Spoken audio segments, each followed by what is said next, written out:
बाहुबली 3 की कहानी क्या है, बाहुबली 3 में किस हीरोइन को कास्ट किया जा रहा है। मैं आपका स्वागत करता हूं बॉलीग्राज के फिल्मी गलियारे में। उस दिन महेशमती साम्राज्य के भाग्य का निर्णय होना था। कौन राजा बनेगा, कौन अपने समय के सबसे शक्तिशाली साम्राज्य को संभालेगा, इसका निर्णय लिया जाना था। राजमहल के सामने भीड़ खड़ी थी। भीड़ के सामने थे अमरेंद्र बाहुबली। शपथ भी ले रहे थे, लेकिन राजा की नहीं, सेनापति की।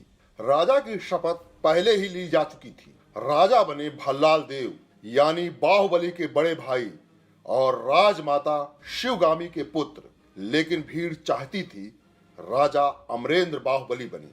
कोई और उन्हें स्वीकार नहीं था, बिल्कुल नहीं, किसी भी कीमत पर नहीं। लेकिन अब राजा भल्लाल देव थे। कानूनी रूप से राजमाता शिवगामी के दिए हुए वचन के अनुसार भी राजमहल के आंगन में एक ऊंचे मंच पर शपथ ली जा रही है। लेकिन भीड़ अपना नायक बहुत पहले ही चुन चुकी थी। तभी एक योद्धा शपथ लेने मंच पर आता है। एक लाइन बोलता है, अमरेंद्र बाहुबली यानी कि मैं महेशमती की असंख्य प्रजा और उसके धन, मान और प्राण का रक्षक और महाराज भल्लाल देव की सर्व सेना का अध्यक्ष, निरंतर अपने कर्तव्यों का निर्वहन करते हुए मुझे अगर प्राण भी त्यागना पड़े तो संकोच नहीं करूंगा।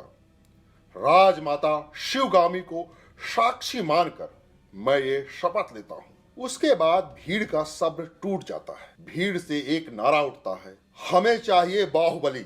बस समस्या इसी लाइन में है कि हमें चाहिए।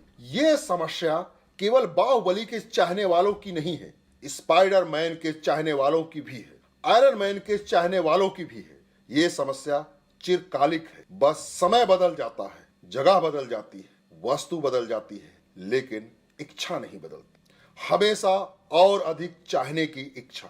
इतिहास की कोख में जब पहले आदम की पहली सांस ने जन्म लिया था, उससे पहले ही एक चीज जन्म ले चुकी थी। वो चीज थी इच्छा।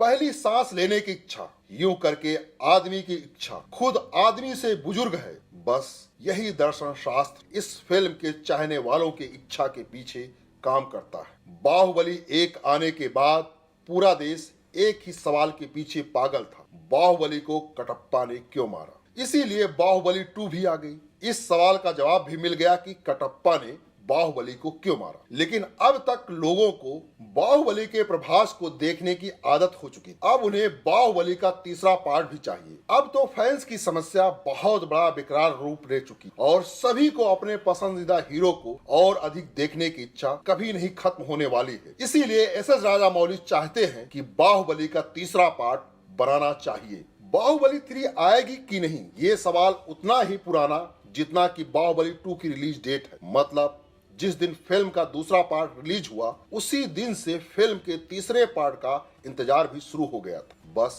उन्हें इंतजार करने वालों के लिए एक खबर है। पत्रकार राजीव मसंद के साथ एक इंटरव्यू में प्रभास ने बाहुबली फिल्म को लेकर कुछ ऐसा कहा है कि बाहुबली 3 फिल्म आने के अनुमान लगाए जाने लगे। बाहुबली 3 फिल्म आएगी कि नहीं, इस सवाल पर प्रभास ने कहा, अगर राजामौली को बाहुबली का तीसरा भाग बनाना है तो इसके लिए उन्हें उत्साह दिखाना होगा। उन्होंने मुझे केवल 6 स्क्रिप्ट दी थी, शायद उनके पास कम से कम 10 से 14 स्क्रिप्ट है। बाहुबली 2 तक हम लोगों ने केवल 60% स्क्रिप्ट ही खत्म की। मुझे मालूम है कि राजामौली के दिमाग में बाहुबली 3 के स्क्रिप्ट पिछले 5 सालों से है, लेकिन मैं ये नहीं बता सकता हूँ कि बाहुबली 3 कब तक शुरू हो पाएगी। इस इंटरव्यू के बाद से ही दोबारा से चर्चा शुरू हो चुकी है कि शायद बाहुबली 3 आ सकती है। अब सोशल मीडिया पर यह इंटरव्यू वायरल हो रहा है और लोग लॉकडाउन में एस.एस. राजामौली को कह रहे हैं कि हमें बाहुबली 3 चाहिए। अब देखना यह दिलचस्प होगा कि क्या एस.एस. राजामौली बाहुबली 3 बनाएंगे। अगर गुप्त सूत्रों की माने तो लोगों का कहना है कि एस.एस. राजामौली बाहुबली 3 की स्क्रिप्ट पर काम शुरू कर चुके हैं। तो दोस्तों, आज के लिए बस इतना ही। आप हमें कमेंट करके बताइए कि आपको बाहुबली 3 का कितना इंतजार है।